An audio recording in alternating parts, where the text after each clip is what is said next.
Howdy, this is Marissa with Marisa-Moments podcast, where I bring you my real life stories and their healing translations. So let's get into it. So guess what? I stopped eating meat. Now, I'm not telling you this as like a brag because we all know those people that are like, hey, I stopped eating meat, and they bring it up in various occasions that don't even relate to the circumstance in which they say them. So, and that annoys me, clearly. I'm a work in progress. I've already said it. We'll say it a million times over. But anyway, let's get to the point here.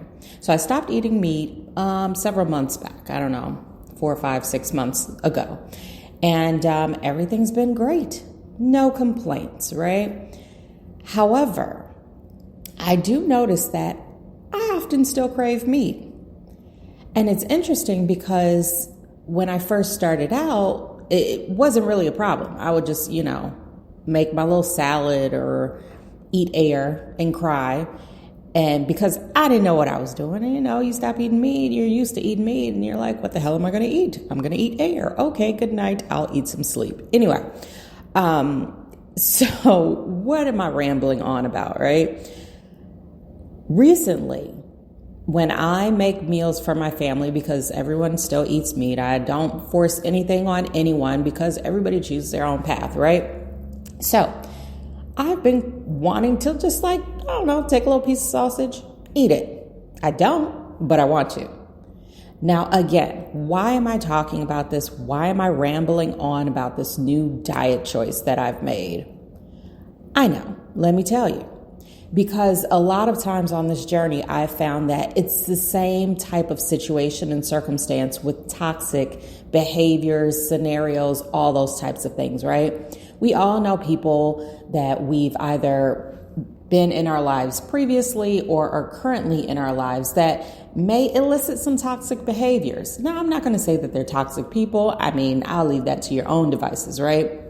But I will say that maybe they are toxic towards you, and the way that you kind of function with them is in the toxic vein of existence, right? So anywho, you know that they're no good for you. You know that you're not the person you want to be when they are around and when you are around them.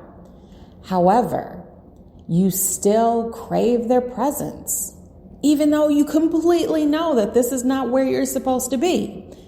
Now, it's the same type of thing with the meat, right? The only reason I stopped eating meat was because I received divine instruction, essentially, that was like, hey, yo, stop eating meat. Now, I'm not trying to say that everybody needs to do it.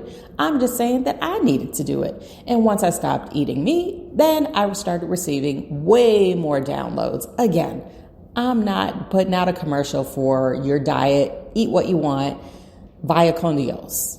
However, what I am saying is be mindful. You have to be extremely mindful when it comes to this journey because old habits die hard, literally.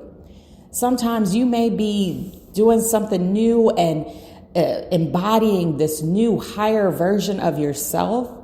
And yet there's those little whispers that remain on the wind that remind you of who you used to be. And it's such a comfortable old shoe that it's just so easy to just kind of slip right back into it. So again, we have to be mindful. We have to be diligent. It is constant work. It is constant awareness. It is constant being just awake in who you are presently, so that you don't slip back into who you were yesterday. Because that person who you were yesterday will fight tooth and nail to come back to life. So be mindful, be aware, be woke, y'all. Isn't that what they say? Be woke? I don't know. Anyway, so that's it. And if this message resonates, then that means it is for you. And if not, that's cool too. Just keep it pushing. Either way, I thank you for listening, and I wish you the best day ever. Until next time, you know the vibes. Peace.